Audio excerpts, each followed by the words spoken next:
Bom dia. Aí na tela tem um primata, um macacão, tirado de uma cena do filme 2001, Odisseia no Espaço, dá pra ver?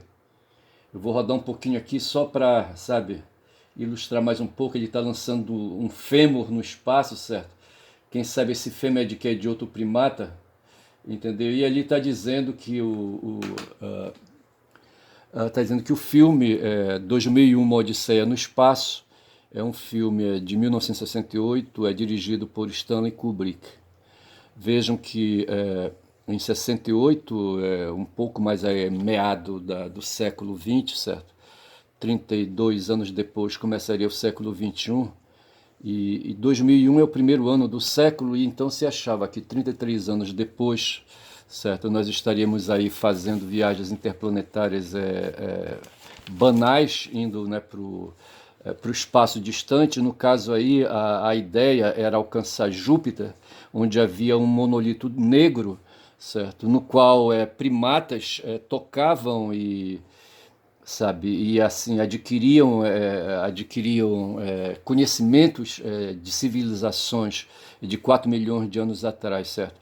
Agora não dá para mim, vou ter que assistir esse filme, não tem jeito, certo? Porque esse macacão aí, sabe, que está arremessando esse osso para cima, do qual se libertou, sabe, libertou a mente, sabe, ele foi possuído, né, por magnetizações aí, sabe, que atingiram o seu cérebro, sabe, que deu um choque no cérebro e de repente, sabe, premonições vieram, os conhecimentos entraram, lembrando ali o filme Matrix, certo, o cara introduzia é um um aplicativo, sabe, e de repente se adquirir habilidades, é mais ou menos isso a ideia, sabe, através de magnetismo, a mente humana em 2001, certo, retrata isso, o cérebro, sabe, levou esse choque, sabe, e de repente explodiu em conhecimentos, né, conhecimento de 4 milhões de anos atrás. Eu acho que era essa a ideia que eu queria dar. E a partir daquele momento, aquele primatão daquele tamanho, sabe? Quando aparecia um predador, sabe? Ele saía se cagando todo, correndo com medo, sabe? E a partir do momento que ele toca no monolito e, sabe, o conhecimento, então, brota, sabe? E ele é capaz, então, de reagir, pega um fêmur para se defender, sabe? E termina, quem sabe, matando ali, né, o predador e joga o osso para cima, gritando liberdade, liberdade, né? São essas ideias aí. Depois disso, quando ele consegue reagir ao predador, ele se volta contra si mesmo, contra a sua própria imagem e semelhança, certo? Contra o outro que está diante de si e pega aquele osso e bate na cabeça como se fosse uma arma de guerra, uma massa, né? Uma massa suméria, uma arma de guerra suméria, entendeu? E esmaga o crânio, né, do interlocutor, sabe? Do agressor da própria espécie, entendeu? E é isso que a gente está vendo hoje no mundo, desde que o mundo é mundo, sabe? Depois que o ser humano foi magnetizado, guardando aí aí, né, as cautelas, certo? As cautelas necessárias, entendeu? Pondo em dúvida se realmente, né, esse toque no monolito aconteceu, vai ver que não aconteceu, mas é preciso clarear, sabe, onde estava esse monolito. O monolito estava em Júpiter, certo? Agora, e os gurilões estavam onde, certo? Estavam numa ravina ali, sabe, em torno de uma fonte de água, sabe, de um igarapé ou qualquer coisa assim, entendeu? Aqui no planeta Terra, como é que fica isso aí? É uma coisa que a gente vai aí esclarecer, tá certo? Mas assim, o filme é uma odisseia no espaço, o termo odisseia lembra Odisseu, Odisseu lembra Homero, Homero que era um poeta épico, certo? Eu tenho aqui alguma coisa sobre Homero, ele escreveu dois grandes poemas épicos, a Ilíada e a Odisseia, certo? A Ilíada é um dos dois principais poemas, né, épicos da Grécia Antiga de Homero, né? Ele narra acontecimentos no período de 51 dias durante o nono e o penúltimo ano das, dos 10 anos da Guerra de Troia. Então está dizendo aqui que a Guerra de Troia levou 10 anos e nos últimos 52 dias, certo? Houve um conflito lá final, tá certo? sabe, ali mostra ali o Aquiles ali em atividade, né, um semideus, lutando ali, matando todos os inimigos, tá certo? E a Ilíada conta essa história, a história da invasão de Troia, tá certo? E a Odisseia narra, acabada a guerra, né, o retorno de Odisseu, certo? Para o seu reino, né? O Odisseu tem um outro nome, né? Ulisses, tá certo? E então a Odisseia é o outro poema épico de Homero que narra justamente o retorno de Odisseu para sua casa, que levou 15 anos, salvo engano, tá certo? E então é assim, no caso aí, essa nave espacial do filme 2001, tá certo? Ela está indo na direção do espaço sideral, sabe? Onde o computador de bordo se revolta, entendeu? Entra em pane, fica doidão, quem sabe um vírus aí por ação dos próprios alienígenas, tá certo? E sabe, de repente ele quer governar a nave, entendeu? Aí o pau aí é entre a inteligência artificial, né, do computador, certo? E a inteligência natural dos seres humanos. Mas deixa aqui, aproveitando aí, estou falando isso por quê? Porque eu quero falar da violência, sabe, que está em nós, certo? Você vê esse macacão aí, sabe, cheio de testosterona, cabeludão, entendeu? Felpudão, sabe, peludão, sabe, e assim, né, e levou um tempo para perder, sabe, essa aparência medonha, entendeu? Chegar à feição que nós temos hoje de seres sem pelo, o ser adâmico, certo? Aí criado por Deus e colocado no Éden, entendeu? E sem pelos, né? E sem barbões, entendeu? Essas coisas assim. Mas que não está valendo muita coisa porque passado aí esses 10 mil anos de pós-Éden, certo? Nós continuamos malvadões, desgraçados, sabe, violentos, né? E estamos hoje lá na Palestina, estamos hoje ali na região ali, né, da Rússia, entendeu? E da Ucrânia, sabe, fazendo guerra, matando, mas estamos ali também no Iêmen, sabe, estamos ali na terra, ali, sabe, na Síria, enfim, sabe, e estamos aqui nas periferias das cidades metropolitanas do Pará, sabe, de São Paulo, do Rio de Janeiro, sabe, humanos matando humanos, sabe, e numa guerra sem fim, sabe, sem tempo para parar, entendeu? E forças aí, forças surgindo aí, né, com novos formatos, forças velhas surgindo com novos formatos, como é o movimento aí neopentecostal, sabe, ocupando espaços na política e na vida brasileira. Hoje dizem, né, os pentecostais já são os 44 milhões pretendidos de habitantes do país, sabe? E eles querem converter essa massa aí, de habitantes em massa eleitoral, em massa decisória, massa política, tá certo? Mas deixa eu fazer aqui uma correçãozinha aí enquanto a gente não avança mais. No filme Fúria sobre Rodas, né, aparece um carro lá que o Milton usa, certo? E eu coloquei em dúvida um Charger, certo? E coloquei em dúvida a marca, se era Dodge, Chevrolet, Ford, tá certo? Mas na verdade é Dodge. Na época, né, a marca Dodge era vigorosa, certo? E aquele carrão era um Dodge Charger, quem sabe 8 cilindros, certo? É um pipocão de motor, um motorzão, tá certo? E o ano de fabricação provavelmente seria 1969 ou 1970, tá certo?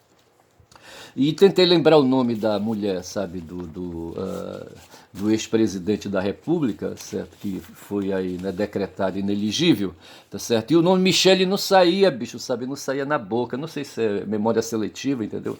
Mas eu queria falar da Michele, que o pessoal está dizendo aí, sabe, que vai ser a grande surpresa para concorrer com Lula em 2026, tá certo?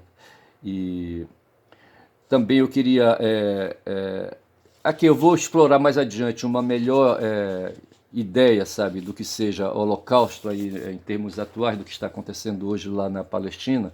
Mas deixa eu fazer mais umas clareadas aqui, tá certo? Eu falei do filme 2001, não 2001, Fúria sobre Rodas, onde aparece o personagem, um personagem, né, que se diz o contador, sabe? O auditor, tá certo? E essa imagem do auditor seria um ser infernal, o cara que faz a contabilidade das almas, o cara que controla a vida, a morte das pessoas, entendeu? O cidadão morreu, entra no livro dele, certo? E ele sabe perfeitamente o tempo em que os humanos vão morrer, sabe? E vão desencarnar. E ele então é o auditor. E, então, é chamado de accountant, ou seja, o contador, como a gente chamava naquele cara que faz a contabilidade, o contabilista, tá certo? E, mas tem também, se usa o termo contador, tradução de accountant, né? No filme com Ben Affleck, tá certo? O Contador mesmo, certo? O título do filme é O Contador com Ben Affleck, é um filme de 2016, mas também a ideia de... Sim, é isso aí, um filme de 2016, The Account, tá certo?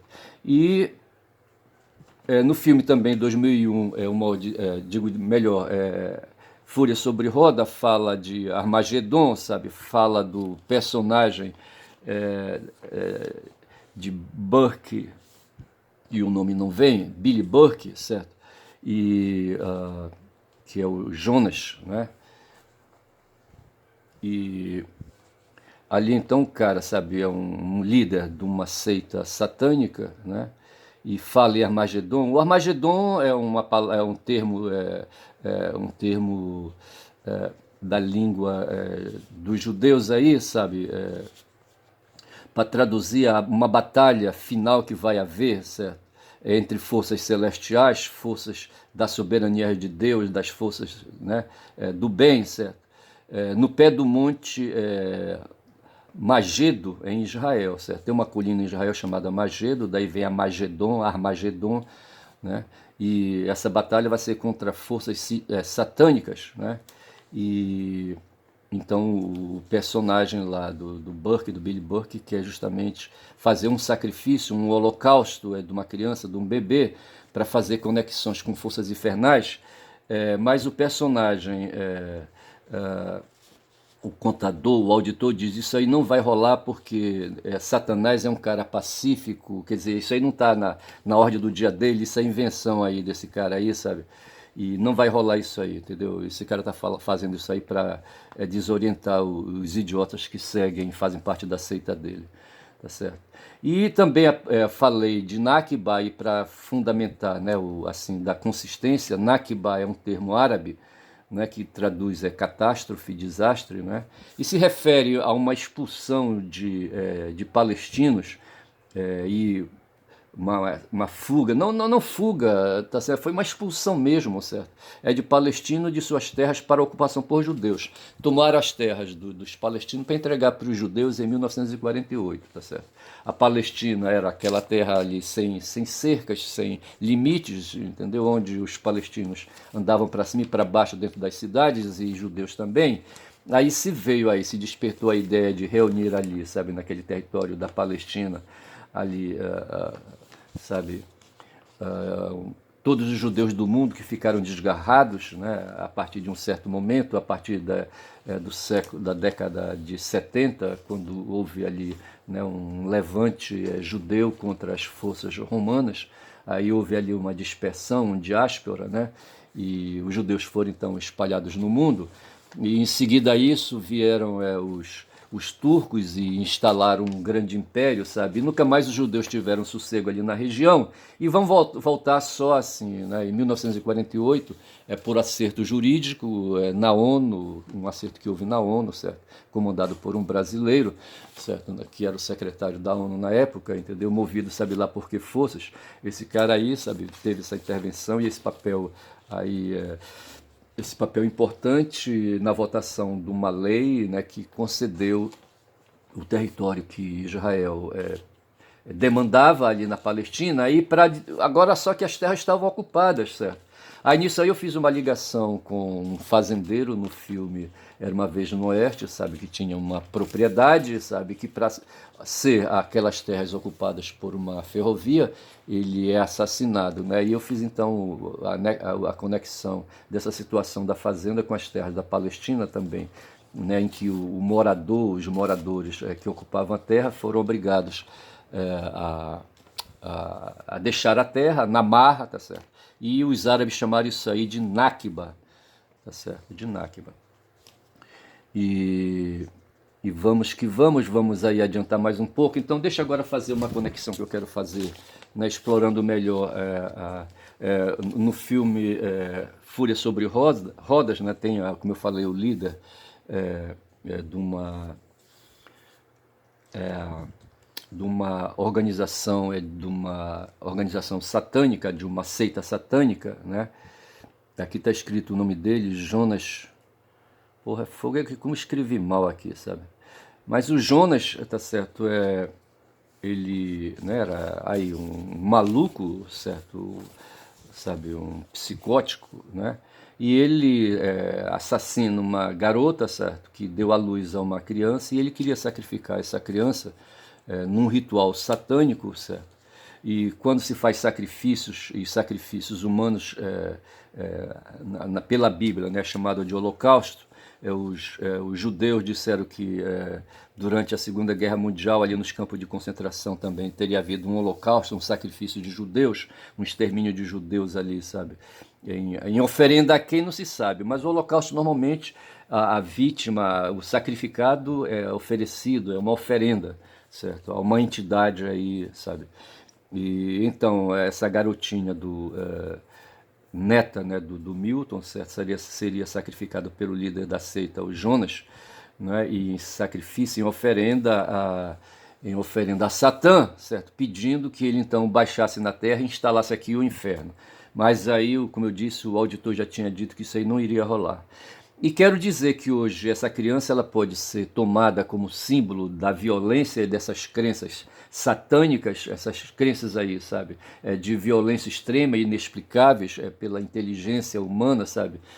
Se no filme o monolito, 2001 Odisseia no Espaço, havia um monolito de 4.000 anos, sabe, com existência de 4.000 anos, ali contendo conhecimentos e sabedoria de civilizações extraterrestres, certo? De lá para cá se passaram mais de 4.000 anos, certo? E nós não conseguimos afinar. E continuamos seres pré-primatas, sabe? Seres violentos, né?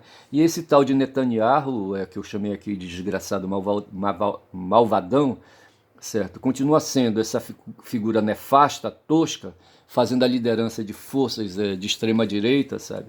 Com todos esses conteúdos aí, sabe? De violência, sabe? De irracionalidade, sabe? De brutalidade ali no Estado de Israel, matando pessoas. E essa criança aí do Milton, sabe? Neta de Milton, sabe? Poderia representar as 5.000 crianças que foram assassinadas por Netanyahu e pelas forças de extrema-direita que dão sustentação ao seu governo. É isso aí. Feito isso, essa conexão, tá certo? Teria que, eu assisti o filme outro dia, Avatar, tá certo? É um filme distópico, por assim dizer, certo? É um filme também aí contendo informações de civilizações paralelas, né? De outros planetas, de outro planeta, né? Paralelo à nossa, certo? Em que a tecnologia, sabe, a necessidade, a volúpia de por dinheiro, por riqueza, leva a tecnologia do nosso planeta, sabe, a tecnologia capitalista, sabe, para fazer colonização em um outro planeta, tá certo? O planeta dos Navi, sabe, que é uma civilização que está lá colocada ali, sabe, vivendo ali em harmonia com o ambiente, tá certo? Eu acho que esse é a grande lição que se quer dar, que o James Cameron quer emplacar para o mundo, né? De que havia ali uma civilização que não tinha tecnologias, mas que vivia num conúbio, né, com a natureza, sabe? Assim, né, onde a violência não existia violência, tá certo? E os humanos chegam lá à procura de um metal, sabe? E, enfim, promove a escravização do povo, tá certo? E o genocídio, sabe, daquele povo, etc, né? E então nós temos ali uma guerra de civilização, conforme eu anotei aqui, tá certo? Que se trata aí de guerras, né, de conquista, certo, que produz escravização. É uma obra de ficção, né, e por isso eu falei que se trata de uma obra distópica, tá certo? O filme Equaliza 3 vai na mesma direção, só que o Equaliza, né, é 3, portanto tem dois outros atrás, tá certo? É a história, né, de um vingador, se assim a gente pode chamar, que eu creio que seja isso, certo? Um cara que tem... Você é um personagem de ficção e um herói de ficção, certo? É diferente de Ulisses, se bem que no poema do Homero, né, Ulisses assume papel também de um ser de ficção, onde ele se torna imortal, tá certo?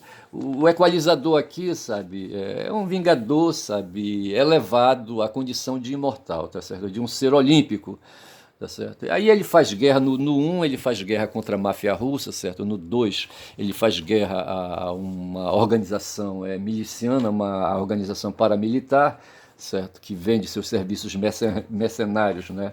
Para quem quisesse comprar, tá certo? E no 3 agora ele retorna a, a perseguir, né, organizações mafiosas, tá certo? Eu falei que não é a máfia da Rússia, e aqui agora é a máfia, a antiga máfia, não a calabresa, certo? Mas a Camorra, certo? A Camorra, né, uma das máfias, uma das organizações criminosas mais antigas, né, na Itália, ali no sul da Itália, ali em torno da Sicília, da... Eu falei Cecília, mas não é Cecília, tá certo? E, e assim, né? Então, ele encontra lá uma organização criminosa, certo? Que deixa de praticar. Eu não entendi bem, sabe? De repente eles estão fazendo pequenas extorsões ali, sabe? De pequenos comerciantes, ali um vendedor de peixe no mercado, sabe? Onde o cara vai lá fazer a cobrança da taxa de proteção e faz uma cobrança extremamente violenta, mas de repente se descobre também que, na verdade, ela está envolvida com o tráfico internacional de drogas e de drogas sintéticas, de metanfetaminas, certo? E assim, aí o equalizador, sabe, desorganiza tudo, termina liquidando a organização criminosa de cabo a rabo, sabe, matando inclusive o chefão máximo, tá certo? E de tudo isso aí, a lição que vem, né, é que, assim, há seres inocentes já vivendo, né, ao lado dessas organizações, seres inocentes, né, que vivem à mercê. Aqui em Belém do Pará, provavelmente nós temos organizações criminosas, organizações aí milicianas, sabe, que praticam achaques a pessoas, sabe, que abusam da violência, que fazem extorsões, certo? No Rio de Janeiro, lá é a cidade que é mais vitrine para o mundo, certo? Na Bahia também, então, sabe, a violência de forças ligadas a organizações que operam no mundo do tráfico de drogas e operam no mundo da extorsão, de forças militares, milicianas, né? E justamente conduz a essa ideia da violência do mundo, tá certo? Do mundo, essa violência aí que faz a impressão para uns de que existe um estado paralelo, mas eu já fiz aqui a discussão num vídeo de que para um operador do direito aí, que foi diretor de Polícia Civil no Rio de Janeiro, o nome agora não vem, certo? Mas eu fiz um vídeo a respeito da pessoa dele, onde ele se inspira no Gilberto Freire, sabe? E diz que, na verdade, sabe, essa história de organização paralela não existe, porque os membros da organização paralela estão dentro das próprias organizações do Estado de Direito. Tá certo? Eles ocupam cargos de juiz, cargos de desembargador, cargos de governador, cargos de presidente. Tá certo? Nós saímos agora de uma situação de governo de um cidadão aí que foi capitão do exército, expulso do exército, certo? E para, né, camuflar, passar o pano, fizeram uma reforma dele, ele era tenente e reformaram ele como capitão. E esse cara, sabe, entrou na vida política e, num certo momento, ele serviu de cavalo encilhado para trazer para dentro da política as Forças Armadas. Essa é a grande conclusão que se chegou, tá certo? Ele foi manipulado pelos generais, né, os mega generais do Exército Brasileiro, sabe, e almirantes aí, sabe, e outras aí da aeronáutica, sabe, que tomaram durante 4 anos, sabe, e vem fazendo pressão desde quando eles largaram o poder, sabe, em 85, sabe? Esses caras sempre ficaram cercando, esses caras que eu digo que são os militares, sabe? Das três forças, ficaram cercando, né, aí o poder civil, sabe? E em 2018, certo? Eles lograram êxito, certo? E entraram com tudo no mundo da política, sabe? E foi difícil largar. Por um triz, sabe? Eles não, sabe, continuaram o governo, sabe, fizeram de tudo, praticaram golpes aí a todo momento, sabe, e em 8 de janeiro, certo, houve, né, uma tentativa de golpe, certo, que foi debelada com muito custo e hoje aí a massa de manobra, sabe, o pessoal do chão, ali a infantaria, certo, foi presa, tá certo, mas havia muito mais, me parece que prenderam uns 2.500 rebeldes fudidos, sabe, que estão sendo aí condenados. Outro dia mais 5 foram condenados, inclusive havia mais mulheres do que homens nessa condenação de 5, entendeu? E mas assim, né, as forças medonhas, o Estado de Direito que espantou para lá com a modernidade, né, ali a barbárie, certo? Na verdade, segundo esse chefe de polícia aí, cujo nome eu vou trazer na próxima vez, certo? Continua dentro, né? Ele cita muito o Gilberto Freire, né? E dá a entender de que essa história aí de Estado de Direito, sabe, e Estado paralelo, né? Não existe, tá certo? Mas o fato é que a violência nos ronda, nos cerca, né? E estão aí o equalizador, certo? O personagem ali, né? Do McCall, entendeu? Esse semideus aí, né? Ele já está com tem mais de 60 anos, mas é um cara invencível, certo? É um cara bom de tiro, bom de luta, certo? Bom de porrada, entendeu? Ninguém vence o cara, sabe? E ele mata todo mundo, sabe? Ele age na surdina, age com as técnicas militares da surpresa, entendeu? E vai fazendo aí, sabe, né, o arrasa quarteirão, entendeu? Eu vou deixar o Arbex para o próximo ponto, entendeu? Mas deixa assim, o Arbex eu trago sempre que ele é um dos melhores comentaristas sobre a questão palestina, e ele diz hoje, só para finalizar, certo, que o que faz a Israel, sabe, não lograr nenhum ponto na contabilidade, sabe,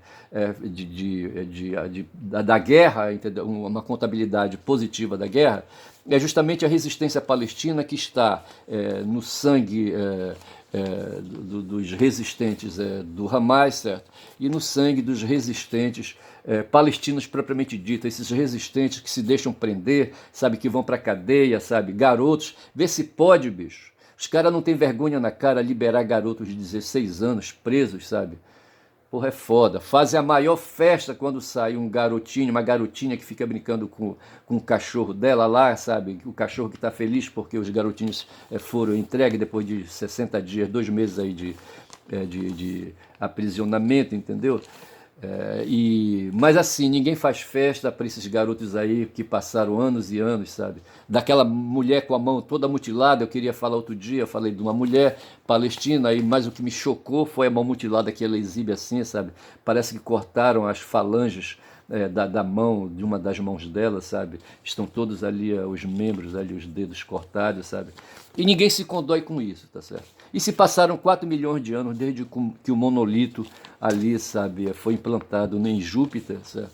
E que nós humanos ali tocamos nele, sabe, nossos ancestrais, perdoando aí essa analogia simplória, certo? Porque eu acho que o nosso processo, sabe, não teve contribuição de alienígenas, certo? Ele foi mais dolorido, foi mais pungente, sabe? E não foi fácil, né, o corpo, sabe, reagir ao ambiente, sabe, e se superar, sabe, e desenvolver a inteligência que nós temos hoje, né, e todos esses processos evolutivos, né, adaptativos, tá certo? Eu paro por aqui, digo que meu nome é Ernest, certo? Meu canal é Quem Fala Muito da Bom Dia Cavalo, falei, tá certo? E aí, curvando, né, para a resistência palestina, sabe, que está fazendo ali, mostrando para o mundo como é que opera o mundo capitalista, tá certo? Israel é apenas espelho dessa situação, os outros se escondem atrás. Outro dia eu queria lembrar do Schultz, Schultz é o nome do premier alemão, certo? Eu não vou lembrar o primeiro nome dele, mas eu posso trazer na próxima vez aí, tá certo? E que se esconde, sabe, que se esconde aí, sabe, junto com... O Macron, ele mostra a cara mais ou menos, né? Mas o Scholz é um alemão aí, sabe? E os alemães que se deixam, que se escondem atrás do Scholz também, sabe? Estão devendo para a humanidade, estão devendo para o processo civilizatório. Meu nome é Ernest, meu canal é quem fala muito da Bom Dia Cavalo, tá certo? Neste 29 de novembro, certo, de 2023. Bom dia.